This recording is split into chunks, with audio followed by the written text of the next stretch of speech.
Subscribe करिए HiFi study channel को, bell icon को प्रेस कीजिए लेटेस्ट वीडियो अपडेट सबसे पहले पाने के लिए।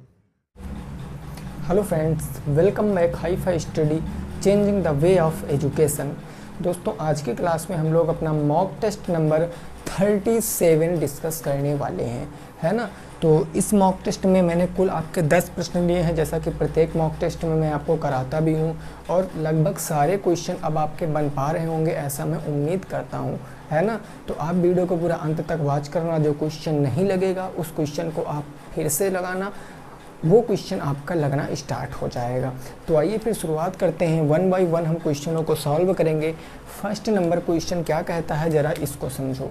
क्वेश्चन नंबर 1 कहता है कि 3 साझेदारों ने क्रमशः 1000, 2000, 3000 रुपये लगाकर एक व्यापार निवेश शुरू करते हैं। 3 साझेदार हैं, 3 पार्टनर हैं, वो किसी व्यापार में 1000, 2000 और 3000 रुपये लगाकर मतलब निवेश करके व्यापार को स्टार्ट करते हैं। आगे क्वेश्चन कह रहा, यदि 1 वर्ष बाद, कितने वर्ष बाद, 1 वर्ष बाद कुल लाभ 30,000 हो तो सबसे ज़्यादा किसको लाभ हुआ है। ये क्वेश्चन आपका पूछ रहा है। इस क्वेश्चन को आप कैसे लगाओगे।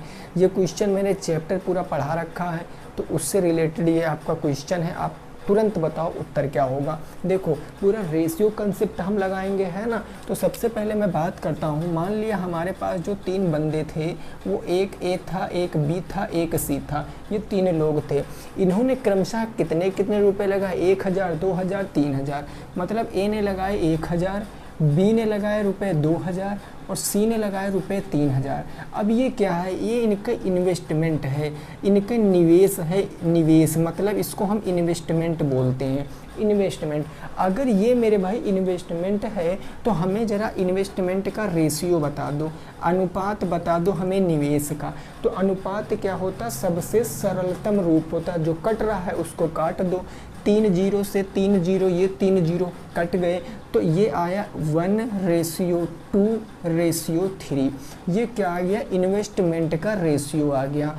अब टाइम कितना दिया गया है, तो टाइम दिया गया टोटल 1 वर्ष, यानी सब लोगों ने 1 वर्ष तक रुपए लगाए। सब लोगों ने 1 वर्ष तक रुपए लगाए। टाइम को किस में रखते हैं, हमेशा मंथ में टाइम को रखेंगे। तो मतलब इन्होंने भी 12 महीनों के लिए लगाया, इन्होंने भी 12 महीनों के लिए लगाया, इन्होंने भी 12 महीनों के लिए लगाया। ये आ गया टाइम का रेशियो। मैं आपको समझाने के लिए स्टेप बाय स्टेप बता रहा हूँ, अदरवाइज आप बिना टाइम लिखे यहाँ पर बता सकते थे, क्योंकि टाइम क्या है, कांस्टेंट है, सबका सेम है टाइम। तो अब यहाँ से हम निकालेंगे अपना प्रॉफिट का रेशियो। तो प्रॉफिट का रेशियो क्या कहता है कि इन्वेस्टमेंट इनटू टाइम, मतलब 12 एकम 12 और फिर हो जाएगा 12 दूना 24 और उसके बाद हो जाएगा 12 तिया 36। ये आ गया इनके प्रॉफिट। चूँकि ये अभी सरल हो रहा है तो ये 12 से सारा कुछ कट जाएगा। 12 एकम 12, 12 दूना 24 और 12 तिया कितना हो गया, 36 हो गया। अब क्वेश्चन कह रहा कि कुल लाभ कितना हो रहा है भाई, 30,000 का। यहाँ पर कुल लाभ कितना हो रहा है, 3 2 5 1 6 का लाभ हो रहा है, लेकिन क्वेश्चन में कितने का कह रहा है, तो वो कह रहा है 30,000 का। भाई ये लाभ का ही तो अनुपात है, तो कुल लाभ 6 यूनिट हो रहा है, जबकि एक्चुअल में लाभ 30,000 रुपये का हो रहा है। यानी 6 यूनिट की वैल्यू 30,000, तो 1 यूनिट की वैल्यू 6 पंचे 30, 1 यूनिट की वैल्यू कितना आएगी, 5,000 आएगी। अब क्वेश्चन कह रहा है कि सबसे ज़्यादा किसको लाभ हुआ, सबसे ज़्यादा किसको, ये है ए का। ए को 1 यूनिट लाभ हुआ, बी को 2 यूनिट लाभ हुआ और सी को 3 यूनिट लाभ हुआ। तो सबसे ज़्यादा किसको लाभ हुआ, सी को लाभ हुआ। कितना लाभ हुआ है, 3। तो 3 यूनिट की वैल्यू निकालेंगे, तो 3 इंटू के 5,000 कर देंगे। 3 इंटू के 5,000 जब हो जाएगा, यानी 15,000 रुपये किसको मिलेंगे लाभ के रूप में, सी को मिलेंगे। तो ये सी का सबसे ज़्यादा रुपये मिलेगा, कितना, 15,000। ये आपका उत्तर हो जाएगा। सी को मिला 15,000 और ए को मिल जाएगा कितना, 5,000। बी को कितना मिल जाएगा, 10,000। टोटल मिला के 30,000 हो जाएगा। बिल्कुल सिंपल क्वेश्चन था, लेकिन उनको नहीं समझ में आता जो इस चीज़ को पहली बार पढ़ रहे होंगे। जिन्होंने चैप्टर नहीं पढ़ा है उनको ये चीज़ समझ में नहीं आएगी। तो नोट करो भैया। नेक्स्ट पहुँचते हैं अपने अगले प्रश्न के ऊपर, है ना। अपने अगले प्रश्न के ऊपर हम लोग पहुँचेंगे, इतनी बात में किसी को कोई दिक्कत नहीं होगी। चलो नेक्स्ट क्वेश्चन नंबर 2 क्या कह रहा है ज़रा उसको समझो। ये प्रश्न कह रहा है, हाँ ये दो प्रश्न मैंने युगपत समीकरण से लिए हैं, इजी प्रश्न है, आप इसको आसानी से सॉल्व कर सकते हो। चलो देखो क्या कैसे सॉल्व करते हैं। अगर मैं क्वेश्चन नंबर 2 की बात करता हूँ तो बहुत अच्छे से समझना। ये आपको दिया गया है x बराबर माइनस के y प्लस के 1, ये दिया गया है, और दिया गया 2y बराबर x माइनस के 4, 2y बराबर के x माइनस के 4। ये आपको यहाँ पर बेसिकली आपको x और y की वैल्यू निकालना रहता है, बस इसको बोलते हैं हम युगपत समीकरण। तो हम इसको जब सॉल्व करेंगे तो चर वालों को एक तरफ ले आएंगे, यानी ये हो जाएगा x प्लस में y, क्योंकि माइनस का y इधर आएगा प्लस में y बराबर 1, ये समीकरण नंबर 1 बन जाएगा। ऐसे हम इसको x को प्लस से इधर माइनस में ले आएंगे तो हम इसको ऐसे लिख सकते हैं, कैसे लिख सकते हैं मेरे भाई, इसको लिख सकते हैं 2y माइनस का x बराबर के माइनस के 4। बोलो बात क्लियर हो गई, कोई दिक्कत नहीं किसी भी साथी को।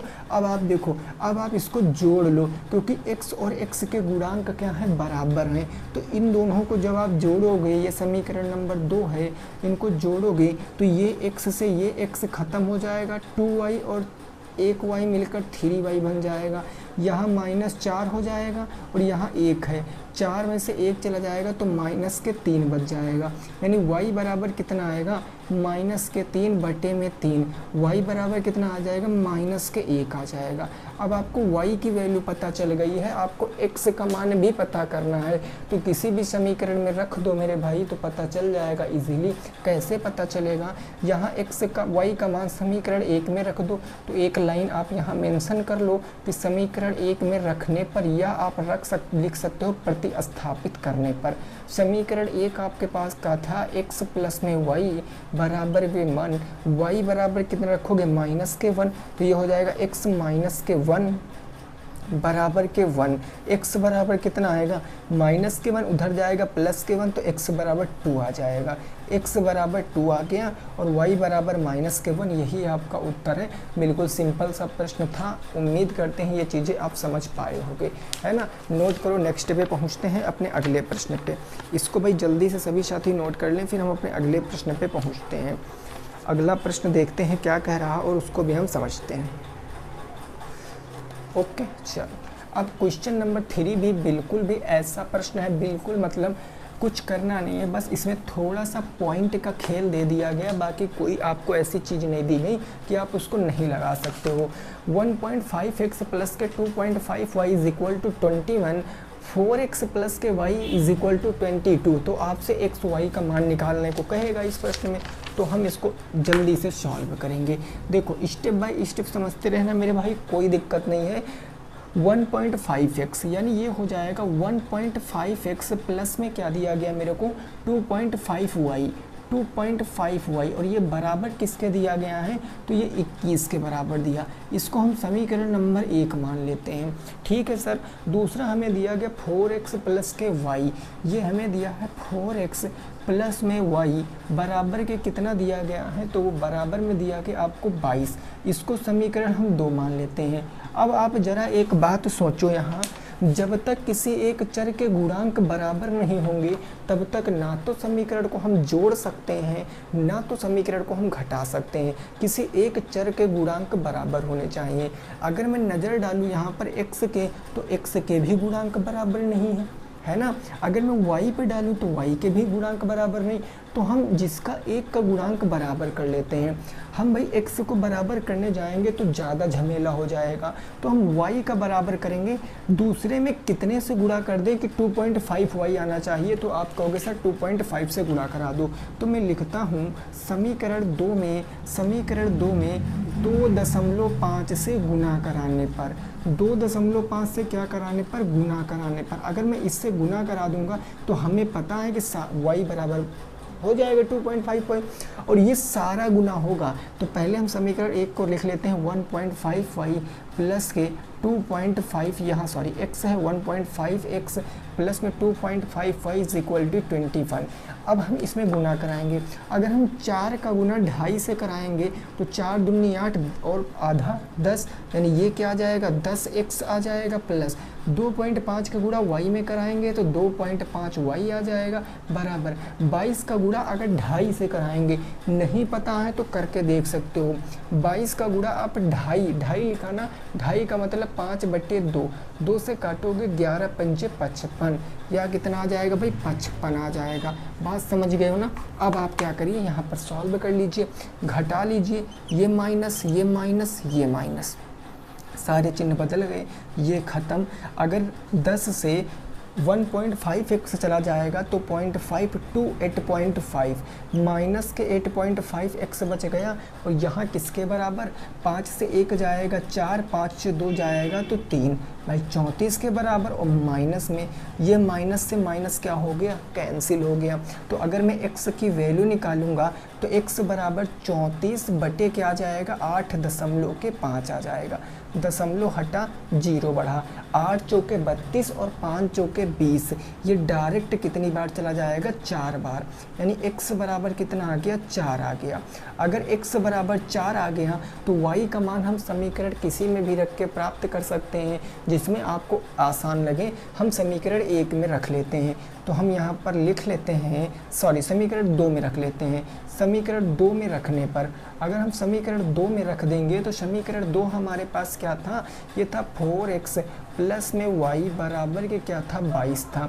x बराबर 4 रखेंगे, 4 × 4 प्लस में y बराबर के 22, 4 चौके 16 प्लस में उधर माइनस में, तो y बराबर हो जाएगा 22 माइनस का 16, तो y बराबर 6 आ जाएगा, 16 6 22, y बराबर 6 x बराबर 4। यही दोनों आपके प्रश्न के उत्तर हैं। आई होप आपको समझ में आ गया होगा।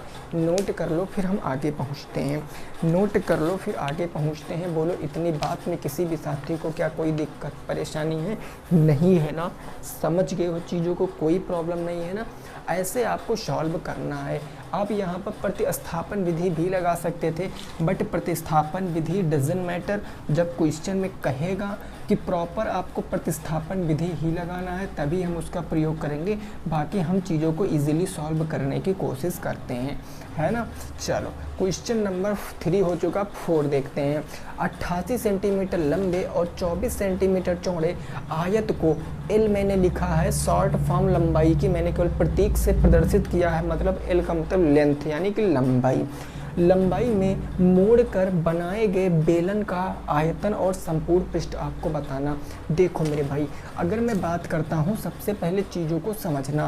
क्वेश्चन नंबर 4, और मैं बता दूँ ऐसा क्वेश्चन मोस्ट इम्पॉर्टेंट क्वेश्चन है, इसीलिए मैंने कल भी ऐसा क्वेश्चन कराया, आज भी ऐसा कराता हूँ। अगर यह एक आपका क्या है रेक्टेंगल है, यह आपका क्या है एक आयत है जिसकी लंबाई है 88 सेंटीमीटर और चौड़ाई कितनी दी गई है 24 सेंटीमीटर, ये चौड़ाई दी गई है 24 सेंटीमीटर। अब इसको आप लंबाई में मोड़ोगे, लंबाई का मतलब इन द सेंस, लंबाई का मतलब ये मैंने कल भी बताया था, अगर ये आपका क्या है, ये आपका एक आयत है, लंबाई इसकी ये ऊपर वाली हुई ना, ये ऊपर वाली लंबाई हुई, इसको लंबाई के हिसाब से मोड़ोगे तो आप कुछ इस प्रकार से मोड़ दोगे तो ये आकृति कैसी बन जाएगी, ये आकृति आपकी ऐसी बन जाएगी, ये आकृति आपकी ऐसी बन जाएगी। और ये यहाँ पर पॉइंट आ जाएगा सेंटर, क्योंकि अब सर्किल बन जाएगा ना ऊपर, तो ये आपकी हाइट निकल कर आएगी। और ये क्या होगी, ये इसकी ब्रेथ होगी, यानी इसकी हाइट टोटल कितनी हो जाएगी 24, जितनी चौड़ाई होगी उतनी हाइट हो जाएगी। लेकिन बात मुद्दे की आती है कि 88 क्या होगा, 88 इसकी पूरे की लंबाई होगी, इस सर्किल की पूरे की लंबाई, और सर्किल की बाहरी सतह को क्या बोलते हैं, परिधि बोलते हैं। इसको क्या बोलते हैं, परिधि। चूँकि परिधि हमारी कितनी हो जाएगी 88 सेंटीमीटर हो जाएगी। ये दो चीज़ें समझ गए हो। अब आपको बेलन का आयतन बताना है, क्वेश्चन पढ़ो जरा। आयतन मतलब क्या होता है, पाई आर स्क्वायर एच, ये आयतन बताना है। दूसरा आपको संपूर्ण पृष्ठ बताना है, संपूर्ण पृष्ठ। संपूर्ण पृष्ठ क्या होता है 2 पाई आर ब्रैकेट में एच प्लस आर, ब्रैकेट में एच प्लस में आर, 2 पाई आर ब्रैकेट में h प्लस आर। लेकिन बात ये आती है कि सर हमें कहीं भी रेडियस नहीं पता है, अगर त्रिज्या नहीं पता तो हम इससे त्रिज्या निकालेंगे अपनी परिधि से। भाई वृत्त की परिधि क्या होती है, वृत्त की परिधि होती है 2 पाई आर, और ये किसके बराबर है, 88 के बराबर है। तो हम यहाँ से रखेंगे 2 गुणे पाई आर का मान 22/7 गुणे आर बराबर के 88। 22 दूना 44 दूना 88, 7 दूनी 14, आर कितना आ गया 14 सेंटीमीटर।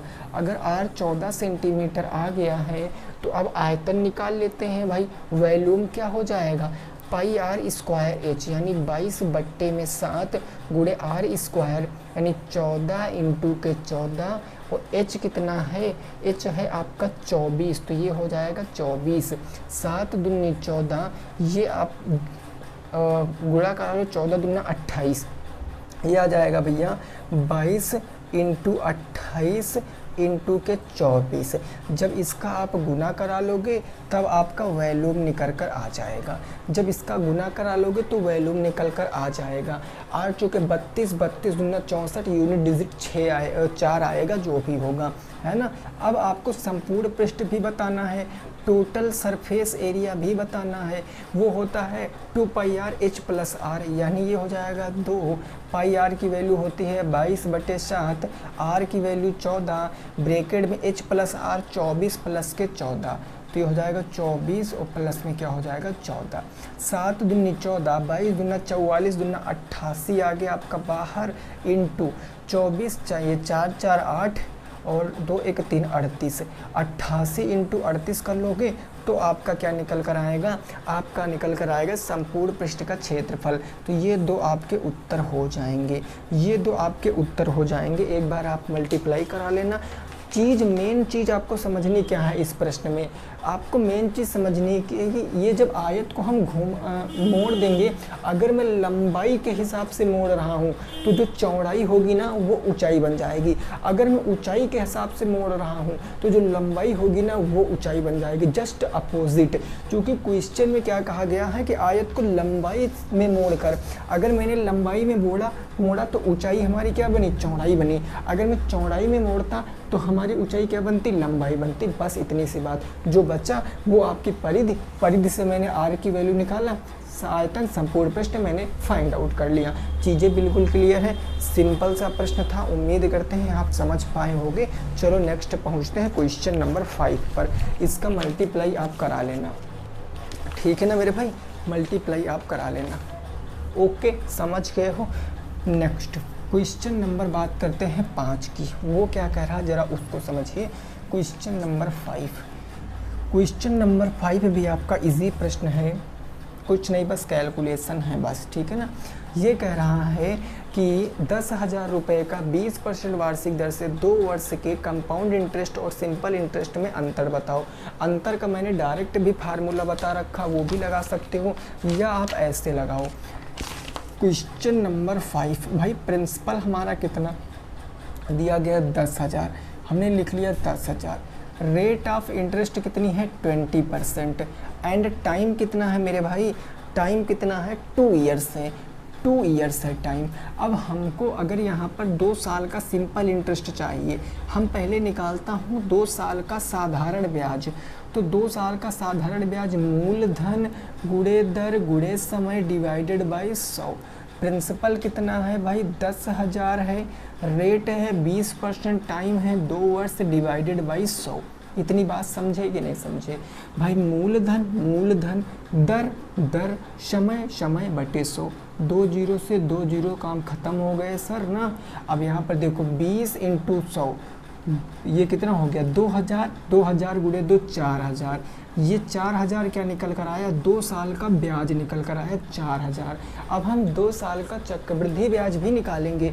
अब जब 2 साल का मैं कंपाउंड इंटरेस्ट निकालूंगा तो उसके लिए हम कंपाउंड इंटरेस्ट का फार्मूला लगाएंगे, वो होता है A बराबर P 1 प्लस के R बटे 100 की पावर T होता है, यही ना होता है मेरे भाई। अब देखो प्रिंसिपल के स्थान पर प्रिंसिपल रखेंगे कितना 10,000, 1 प्लस रेट है 20 बटे में 100, इसकी पावर टाइम 2 वर्ष, 20 एकम 20, 20 पंचे 100, 5 एक कम 5 एक 6/5 आ जाएगा, है ना। तो ये हमारा यहाँ निकल कर आएगा बेसिकली 10,000 इंटू 6/5 इंटू 6/5। मैंने 2 बार क्यों लिखा, क्योंकि टाइम मेरा 2 वर्ष है। अगर 3 होता तो 3 बार, 4 होता तो 4 बार।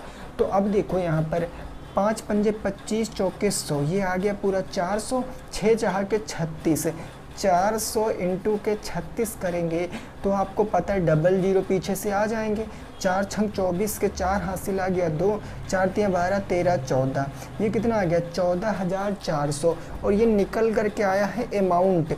अगर ये अमाउंट निकल कर आया है तो ज़रा हमें बता दीजिए कि कंपाउंड इंटरेस्ट क्या होगा। कंपाउंड इंटरेस्ट होता है a माइनस के p, यानी कि 14,400 और माइनस के क्या कर देंगे हम 10,000 रुपया। तो हमारा जो कंपाउंड इंटरेस्ट निकल कर आएगा वो 4,400 रुपये निकल कर आएगा। अब ये भी उत्तर नहीं आया है, क्योंकि उत्तर कब आएगा, जब आप साधारण ब्याज और चक्रवृद्धि ब्याज में अंतर बता दोगे। पूछा है difference between simple interest and compound interest. तो 4,400 कंपाउंड इंटरेस्ट है, 4,000 सिंपल इंटरेस्ट है, तो अंतर कितना आएगा। अंतर तो आपके दिमाग में आ चुका होगा कि अंतर 400 रुपये का आएगा। आएगा कि नहीं आएगा, क्लियर सी बात आएगा। 4400 से 4,000 घटाएंगे तो 400 आपका करेक्ट उत्तर होगा। और ये नॉर्मल सा प्रश्न था आपका, आई होप आपकी समझ में आ गया होगा। बोलो एक बार समझ में आया कि नहीं आया। समझ गए हो ना, कोई दिक्कत परेशानी नहीं। आगे पहुँचे क्वेश्चन नंबर 6 पर। बोलो भाई चलें पहुँचे भाई। चलिए अगला क्वेश्चन नंबर 6 देखते हैं और उसको भी हम समझते हैं। क्वेश्चन नंबर 6 बिल्कुल इजी है, आप तुरंत उत्तर बता दोगे। देखिए पेपर कभी ना टफ नहीं बनता है मेरे भाई, जो गलत फहमियाँ हैं वो बिल्कुल आप निकाल दीजिए।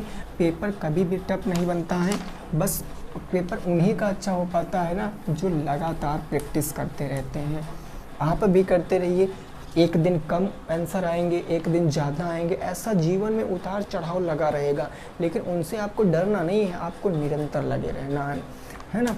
तो क्वेश्चन नंबर हमारा 6 क्या कह रहा है, ये कह रहा है log 64 का मान, log 64 का मान बताओ, log 64 का मान बताओ, यह प्रश्न कह रहा है। तो हम इसको कैसे लगाएंगे। आपको पता है log 64 की वैल्यू हमें नहीं याद है, हाँ, लेकिन 5 तक वैल्यू हमको आसानी से याद हो गई हैं। तो हम इसको कैसे लगा सकते हैं भाई, हम 64 को क्या कह सकते हैं, 64 को हम छोटे से छोटे बेस में तोड़ लें कि 5 के अंदर आ जाए तो हमारा उत्तर आ जाएगा। तो हम 64 को यह भी तो कह सकते हैं, ज़रा मेरी बात को समझना। मैं 64 को कह सकता हूँ 2 दूनी 4 दूनी 8 दूनी 16 दूना 32 दूना 64, यही तो कह सकता हूँ। log 2 गुणे 2 इतनी बार 6 बार, और 6 बार का मतलब क्या है, log 2 is the power 6, log 2 की पावर कितनी है 6, क्योंकि 2 कितनी बार है 1 2 3 4 5 6, तो 6 हो गया। अब आपको पता है मेरे भाई ये 6 कहाँ निकल कर आएगा, आगे आ जाएगा, मैंने कई बार बताया। 6 इंटू ये क्या आ जाएगा log 2, log 2 की अगर मैं वैल्यू रख दूंगा तो log 2 की वैल्यू होती है 0.3010 होती है ना। उत्तर बता दो, 6 0 0, 6 कम 6, 6 0 0, 6 त्रिक 18, 1.8060 आपका उत्तर आएगा। 1.8060 will be the correct answer in this question. बोलो बात क्लियर, समझ गए हो कि नहीं समझ गए हो, इतनी बात समझ गए हो कि नहीं समझ गए हो। कोई देखिए लॉग ऐसे किसी का भी मान दे दे कोई दिक्कत नहीं है, आप हमेशा उसको 5 के अंदर तोड़ने की कोशिश करो। मैंने 2 में तोड़ लिया क्योंकि हमें 2 की वैल्यू पता था, हम इसको 4 में भी तोड़ सकते थे। 4 चौक 16 चौके 64, 4 की पावर 3 करके तो भी उत्तर इतना ही आता। करके देख लेना, कोई प्रभाव नहीं पड़ेगा आपके आंसर के ऊपर। ठीक है भाई, समझ गए हो ना। चलो अगला क्वेश्चन नंबर 7, प्रश्न संख्या 7 का उत्तर आप बताओ। क्वेश्चन नंबर 7 का राइट आंसर क्या आएगा, ठीक है ना। क्वेश्चन नंबर देखते हैं क्या कहा गया है और उसको भी समझते हैं। यह प्रश्न कहा गया है कि यदि 5a आपको जो दिया गया है उसी डाटा को आपको लिखना है कि यदि 5a is equal to 6b और बराबर किसके है 3c के, तो आपसे पूछा क्या है b प्लस c ये पूछे है B plus C ratio A plus B का मान, ए प्लस बी का मान पूछे है, इसका मान पूछे है। मैं फिर से आपको ना सलाह दे दूं कि बिल्कुल भी मेरे भाई यहाँ पर शॉर्ट ट्रिक मत लगाना, क्योंकि आप शॉर्ट ट्रिक लगाओगे आपका कॉन्फिडेंस भी ऊंचा हो जाएगा कि मेरा आंसर बिल्कुल करेक्ट आया, लेकिन एग्जामिनर आपके नंबर काट लेगा। इसीलिए आपको शॉर्ट ट्रिक नहीं लगाना, आपको पूरे बेसिक से लगाना है। और बेसिक से लगाना मैंने आपको बताया है कैसे लगाएंगे। इन सब के बराबर एक कांस्टेंट वैल्यू मान लो, 5a बराबर के 6b बराबर के 3c, इनके बराबर मैंने मान लिया 1 है। 1 2 3 कुछ भी मान लो, कोई फ़र्क नहीं पड़ता। तो ये 5a बराबर भी 1 होगा, ये 6b बराबर भी 1 होगा, और ये 3c बराबर भी 1 होगा। तो यहाँ से a बराबर क्या निकल कर आएगा, 1/5, ये आ जाएगा 1/5। यहाँ से b बराबर कितना निकल कर आएगा, 1/6। यहाँ से c कितना निकल कर आएगा, तो 1/3। अब हम इनका रेशियो निकालेंगे, एक्चुअल मान। तो 5 6 3 इनका लासा, 5 6 3 का लासा 30 हो जाएगा, 6 पंचे 30, यानी 30 से इसमें इंटू, 30 से इसमें इंटू, 30 से इसमें इंटू।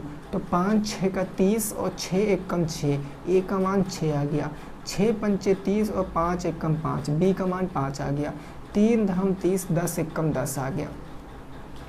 ये आ गया ए बी और सी का मान। भाई ए का मान आ गया 6, बी का मान आ गया 5, सी का मान आ गया 10। आपसे पूछा क्या है, बी प्लस सी, आपसे पूछा है बी प्लस सी अनुपात ए प्लस में बी।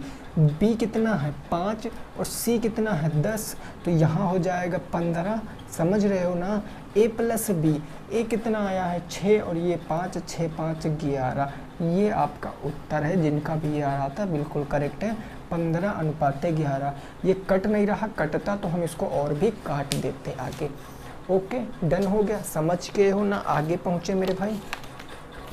चलिए आगे हम क्वेश्चन पे पहुँचते हैं, क्वेश्चन नंबर 8 पर, प्रश्न संख्या 8 पर। यहाँ तक की बात बिल्कुल क्लियर हो गई, किसी भी साथी को कोई दिक्कत परेशानी नहीं हो रही होगी। क्वेश्चन नंबर 8 की बात करते हैं। तो ज़रा देखो, यहाँ पर आपको एक डायग्राम दिया गया है, आपको एक सर्कल दिया गया, ये सेंटर है, सेंटर से यहाँ आपको ना ऐसे 2 लाइन है, ये कोण दिया गया 60 डिग्री, और ये दिया गया 0.35 सेंटीमीटर, 0.35 सेंटीमीटर। आपसे 2 प्रश्न पूछे हैं। पहला क्वेश्चन आपसे पूछे त्रिज्यखंड का क्षेत्रफल, त्रिज्यखंड का क्षेत्रफल, ये पहला प्रश्न पूछे हैं। दूसरा प्रश्न आपसे पूछे है चाप की लंबाई, चाप की लंबाई। 2 प्रश्न आपसे पूछे हैं, इन 2 प्रश्नों को लगाओ। तब तक मैं इस तरफ एक प्रश्न लिखता हूँ जो कि इम्पोर्टेंट प्रश्न है, तब तक इस प्रश्न को आप लगाओ, ठीक है ना। फटाफट उत्तर बताओ भाई। एक प्रश्न को लिख देता हूँ, पिता और पुत्र की वर्तमान आयु का अनुपात, पिता, वे प्रश्न आपको लगाना है ना, पिता और पुत्र की वर्तमान आयु का अनुपात, सॉरी वर्तमान आयु, पिता पुत्र की वर्तमान आयु, सॉरी ये है पिता पुत्र की वर्तमान आयु से वर्तमान आयु का 4 गुना है। वर्तमान आयु का क्या है भाई, 4 गुना है, ये पहली बात हो गई। फिर कहा 6 वर्ष बाद, 6 वर्ष बाद, 6 वर्ष बाद पिता अपने पुत्र का, पिता अपने पुत्र की उम्र का, अपने पिता के पुत्र की उम्र का 2.5 गुने से, 2.5 गुने से 6 वर्ष अधिक होगा, 6 वर्ष अधिक होगा। तो पूछे है प्रश्न में दोनों की वर्तमान आयु बताओ, दोनों की वर्तमान आयु बताओ, ये प्रश्न पूछे हैं। ये आपका क्वेश्चन नंबर 9 है, ठीक है ना, ये आपका क्वेश्चन नंबर 9 है। ये प्रश्न पढ़ लो इधर, फिर अब तक इस प्रश्न को हम सॉल्व करते हैं। सबका उत्तर आ गया होगा, कोई दिक्कत नहीं, क्योंकि त्रिज्यखंड का क्षेत्रफल क्या होता है, त्रिज्यखंड का क्षेत्रफल जो वृत्त का क्षेत्रफल होता है उसमें θ/360 से इंटू करा देते हैं। चाप की लंबाई क्या होती है, जो वृत्त की परिधि होती है 2πr, 2πr उसमें थीटा बटे 360 से गुणा करा देते हैं। तो सबसे पहले अगर मैं त्रिज्यखंड का क्षेत्रफल निकालूं तो हमें पता πr का मान 22 बटे में 7 इंटू रेडियस कितना है पॉइंट के 35 इंटू पॉइंट के 35, थीटा कितना है भैया 60 बटे 60 बटे 360, 6 कम 6 6 4 के 36, 1 बटे 6 आ गया, 7 पंजे 35, 10.5 आ गया, ये आ गया 11.35 और गुणे क्या आ जाएगा 1/6 आ जाएगा। आ जाएगा ना, बोलो भाई। तो आप यहाँ से निकालोगे 11 पंजे 55, 11 तिया 33, 5 38, ये आ गया 38 है, 3.85 सॉरी 3.85 आ गया, 3.85, 11 पच्चे 55, 5 आ गया, 11 तिया 33, 5 38, डिवाइडेड बाई 6 से कर दोगे तो ये आपका उत्तर आ जाएगा। ये आपका त्रिज्यखंड का क्षेत्रफल आ जाएगा। चाप की लंबाई की बात करते हैं तो चाप की लंबाई हमारी क्या निकल कर आएगी 2 इंटू πr का मान होता है 22/7, रेडियस है 0.35 है ना, थीटा बटे 360 यानी 60 बटे 360, 6 कम 6 6 4 के 36, 1/6 इसकी वैल्यू, 7 पंजे 35, 0.35, 11 दूना 22, ये आ जाएगा 22 इंटू के 1/6, 6 से काटेंगे तो हम काटें या ना काटें ऐसे ऐसे लिख दें 22/6, ये सेंटीमीटर में आपकी चाप की लंबाई आ। ये दो आंसर आपके निकल कर आ चुके हैं, ठीक है ना। चीज़ें क्लियर, समझ गए कि नहीं समझ गए, कोई दिक्कत नहीं है इतनी बात में, किसी को कोई दिक्कत नहीं। एक बार नोट कर लो भाई, जल्दी से एक बार इसको नोट कर लो। अब देखो, अब जो मैंने वो क्वेश्चन लिखा है क्वेश्चन नंबर 9, इसके ज़रा लॉजिक को समझना है। ये सेकेंड सेमेस्टर के विद्यार्थी ने हमसे पूछा था, तो हमको लगा कि ये क्वेश्चन आपको भी बताना चाहिए, क्योंकि बढ़िया क्वेश्चन है और लॉजिक लगाना है क्वेश्चन में बस। अगर लॉजिक आपका काम कर गया तो आप इस प्रश्न को आसानी से लगा पाओगे। ज़रा देखो हम कैसे, हमने मैथ में आपको क्या, इतने दिनों के मैथ में आपने हमसे क्या सीखा है, ज़रा आप हमें बताओ। आपने इतने दिनों में हमसे क्या सीखा है, जो सीखा है वो बताओ।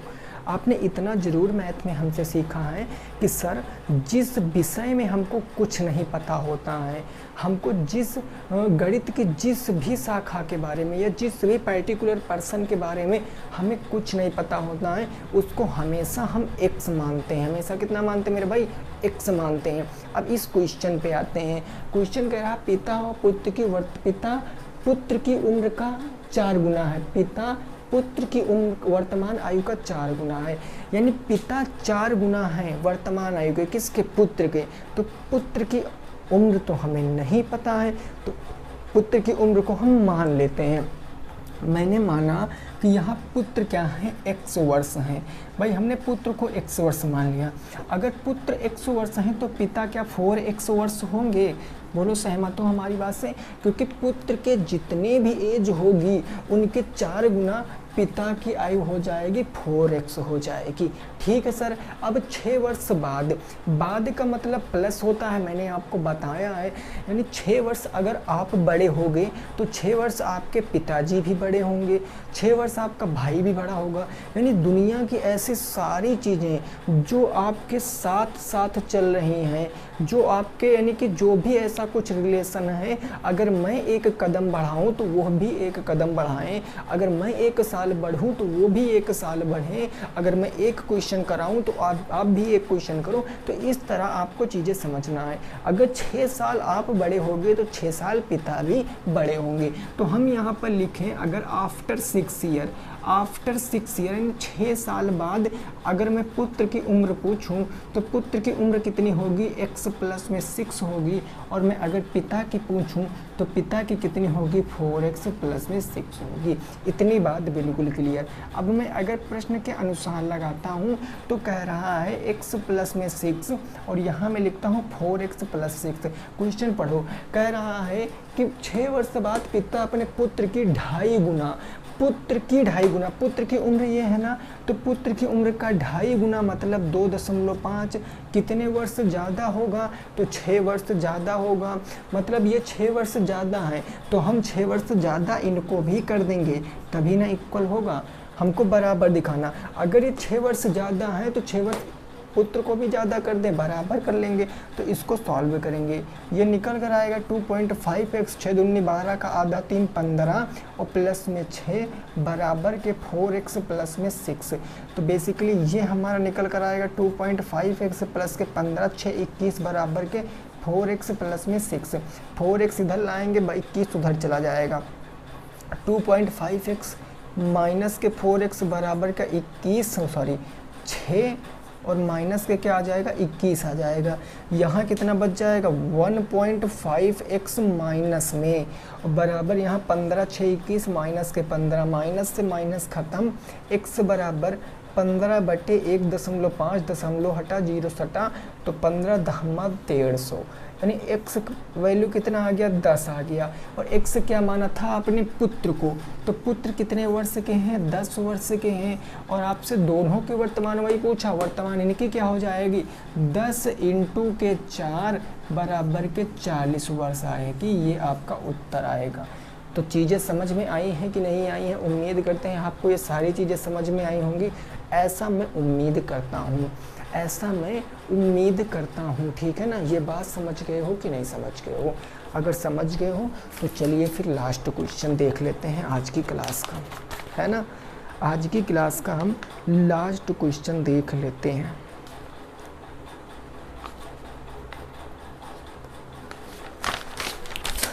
चलिए भाई,